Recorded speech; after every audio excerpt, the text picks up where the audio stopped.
Hello inspired investors, कैसा है आप सभी। सबसे पहले मैं आप लोगों को थैंक यू बोलना चाहूँगा क्योंकि हमारा जो इंस्पायर्ड इन्वेस्टर्स का परिवार है वो अब 200 से भी ऊपर हो गया है और ये हुआ है आप लोगों के कारण। मुझे पता है 200 सब्सक्राइबर्स बहुत कम है, लेकिन अगर मैंने आप लोगों को थोड़ा भी मदद किया आपके इन्वेस्टमेंट डिसीजन लेने में तो मुझे बहुत खुशी होगी और आशा करूँगा कि मैं आप लोगों को आगे भी और मदद कर सकूँ।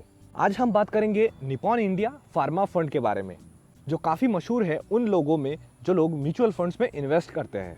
ये म्यूचुअल फंड एक सेक्टरल फंड है जो सिर्फ फार्मा सेक्टर में ही इन्वेस्ट करता है, मतलब सिर्फ दवाई बनाने वाली कंपनियों में ही ये म्यूचुअल फंड इन्वेस्ट करता है। अब इस म्यूचुअल फंड में इन्वेस्ट करने के बहुत सारे फायदे हैं, लेकिन नुकसान भी है, आगे हम डिस्कस करेंगे। और आज आप लोगों के लिए एक सरप्राइज है जो आपके लिए बहुत ही हेल्पफुल है, तो वीडियो को लास्ट तक देखें जानने के लिए क्या है सरप्राइज। आज का वीडियो बहुत ही मजेदार होने वाला है, सो टाइम वेस्ट ना करते हुए लेट्स बिगिन। और हाँ, अगर आपको किसी और टॉपिक के ऊपर वीडियो चाहिए ना तो नीचे कमेंट बॉक्स में बताएं। सबसे पहले हम देखेंगे इस म्यूचुअल फंड का परफॉर्मेंस। तो जैसा कि आप यहाँ पे देख सकते हैं, जो ब्लू कलर वाला लाइन है वो बताता है कि इस म्यूचुअल फंड का परफॉर्मेंस, और जो रेड कलर वाला लाइन है, मतलब जो ऑरेंज कलर वाला लाइन है, वो बताता है कि फार्मा का परफॉर्मेंस, फार्मा का बेंचमार्क है ये। अब मैंने यहाँ पे फार्मा बेंचमार्क क्यों लिखा, देखिए नॉर्मल म्यूचुअल फंड्स जो होते हैं वो क्या करते हैं, वो सारी तरीके की कंपनियों में इन्वेस्ट करते हैं। आईटी हो गया, फार्मा हो गया, सीमेंट, जितने भी है, एफएमसीजी, सब तरह की कंपनियों में इन्वेस्ट करते हैं। लेकिन ये म्यूचुअल फंड कहाँ इन्वेस्ट करता है, सिर्फ फार्मा कंपनियों में ही इन्वेस्ट करता है। इसीलिए हमने सिर्फ फार्मा का बेंचमार्क चुना है और फार्मा बेंचमार्क से ही इसको हम कंपेयर करेंगे कि कैसा है ये। तो जैसा कि आप यहाँ पे देख सकते हैं, इसने पहले साल में ही 50% का रिटर्न दिया, वाह। और आप देखेंगे तो 3 साल में इसने 20% तक का रिटर्न दिया है, 5 साल में 10% से भी कम। लेकिन अगर आप सिंस इंसेप्शन में जाएंगे तो देखिए इसने लगभग 20% का रिटर्न दिया है और ये म्यूचुअल फंड लगभग 16 साल पुराना है। तो आप सोच सकते हैं इसने लास्ट 16 साल से ऑन एन एवरेज 20% का रिटर्न दिया है। लेकिन अगर आप देखेंगे तो देखिए इसका रिटर्न साल दर साल गिरते ही जा रहा है। 1 साल में 50%, 3 साल में 20%, 5 साल में 10% से भी कम। तो ऐसा क्यों हो रहा है? तो जैसे कि अभी देखिए, अभी कोरोना के टाइम पे क्या है, अभी कोरोना के टाइम पे सबसे इंपॉर्टेंट चीज़ है दवाई, जो हर फार्मास्यूटिकल कंपनी बना रहा है।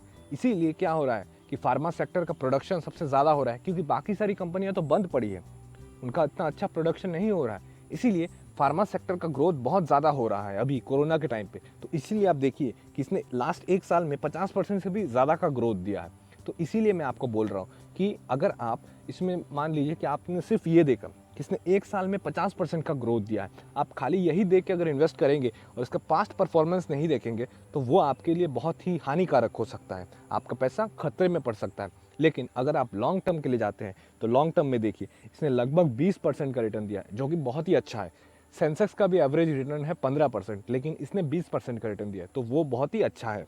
अब लॉन्ग टर्म में जाने का एक और रीज़न है, देखिए यहाँ पे एक्सपेंस रेशियो है 1.31%, जो कि बहुत ही ज़्यादा है, बहुत ही ज़्यादा है मेरे हिसाब से। क्योंकि बहुत सारे म्यूचुअल फंड्स में 0.5 0.6% ऐसा होता है, लेकिन इसमें है 1.31%।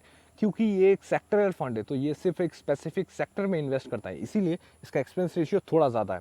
और अगर आप एग्जिट लोड देखेंगे तो वो भी देखिए 1% है, मतलब अगर आप 1 महीने से पहले निकलते हैं तो आपको 1% का एग्जिट लोड देना होगा, जो कि मेरे हिसाब से भी फिर बहुत ज़्यादा है। क्योंकि मैक्सिमम म्यूचुअल फंड्स जो मैंने देखा है, किसी किसी में एग्जिट लोड होता ही नहीं है, किसी किसी में बहुत कम होता है, 0.5 0.6 तक होता है, लेकिन 1% बहुत ज़्यादा है। तो इसीलिए अगर आप लॉन्ग टर्म के लिए जाएंगे तो आपके लिए बहुत ही फ़ायदेमंद होगा। मैक्सिमम आप 4 साल, 5 साल या फिर आप उससे भी ऊपर जा सकते हैं तो बहुत ही अच्छा, क्योंकि आप देख सकते हैं इसने कितना अच्छा परफॉर्मेंस दिया है। इसका अगर आप रिस्क भी देखेंगे तो रिस्क भी बहुत ज़्यादा है, ये देखिए रिस्क भी बहुत हाई है, मॉडरेट नहीं है, हाई रिस्क है। क्यों? क्योंकि अब आप एक पर्टिकुलर सेक्टर में इन्वेस्ट कर रहे हैं और अगर मान लीजिए वो सेक्टर 1 साल, 1.5 साल, 2 साल तक खराब रहा तो आपका पैसा भी घाटे में जाएगा। तो इसीलिए मैं आपको बोल रहा हूँ कि अगर आप लंबे टाइम तक इन्वेस्टेड रहेंगे तो आपका जो रिस्क है वो रिस्क बहुत ही कम हो जाता है। अगर आपको कुछ जानने को मिल रहा है ना तो प्लीज़ लाइक करना वीडियो को। अब आते हैं गिफ्ट की तरफ कि क्या है वो गिफ्ट।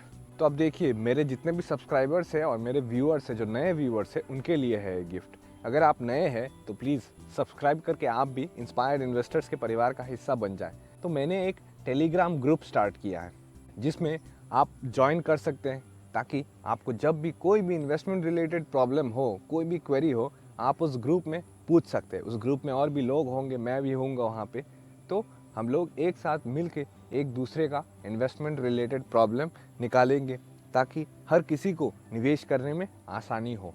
आपको उस चैनल का लिंक डिस्क्रिप्शन में मिल जाएगा और जैसे ही आप उस पर क्लिक करके ज्वाइन करते हैं, आपको ज्वाइन करने के बाद एक चीज़ लिखना है, hello I am a smart and inspired investor.